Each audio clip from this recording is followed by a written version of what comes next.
At launch, we're looking at bringing 4 classes into the game. We've got Rage, which is a heavy melee character.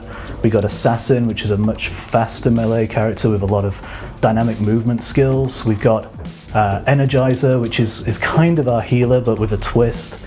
And we've also got Gunner, which is a ranged class, which can use multiple different types of ranged weaponry.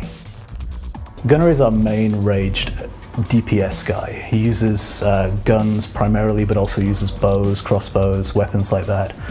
He's got some brilliant skills for really controlling the environment, really controlling his target so that he can really maximize the damage he's doing.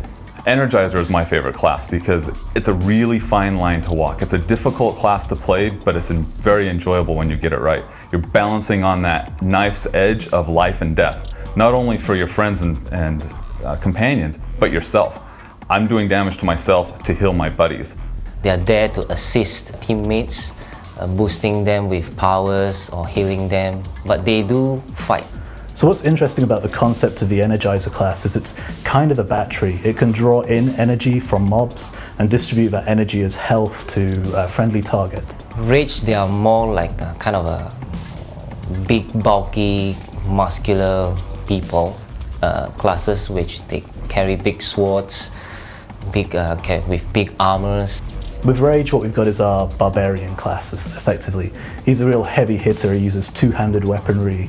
All his swings, they can hit multiple targets at the same time, so there's a lot of AoE skills, and it's also really got some really beefy-looking, sort of oversized weaponry. Assassins are our stealthy class. They would be the ones that hide in the shadows that come from nowhere. One of the key things about that class as well is mobility, the ability to get to targets quickly, almost teleport to targets to begin attacks. They can also stealth. It's the only class in the game that has stealth and can attack coming out of stealth as well. So in designing these classes, we really wanted players that choose one of these 4 classes to really work together, and we designed them in such a way that they really complement each other. We're not as fixed as some other MMOs. We don't really have just a tank. We don't really have just a healer. We've really softened that down for this game, and it allows everybody to be involved in combat. One of the main things that's different about the combat system in Otherland is that we don't limit players to a class-specific weapon.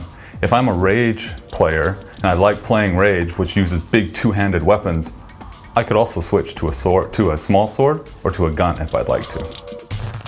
A lot of the skills are actually found on the weapon. So in Otherland, a Rage character could actually be using his class abilities to do his job, whether that's damage or tanking. But then he could also equip, let's say, a gunner shotgun, and it has its own special abilities, and he can then use those abilities in combination with his own Rage class abilities to create really interesting and fun scenarios. We're always working on things. We are actively developing our 5th class, which will be available post-launch, and I'm not going to give too much away, but what would a cyberpunk action MMO be without a hacker?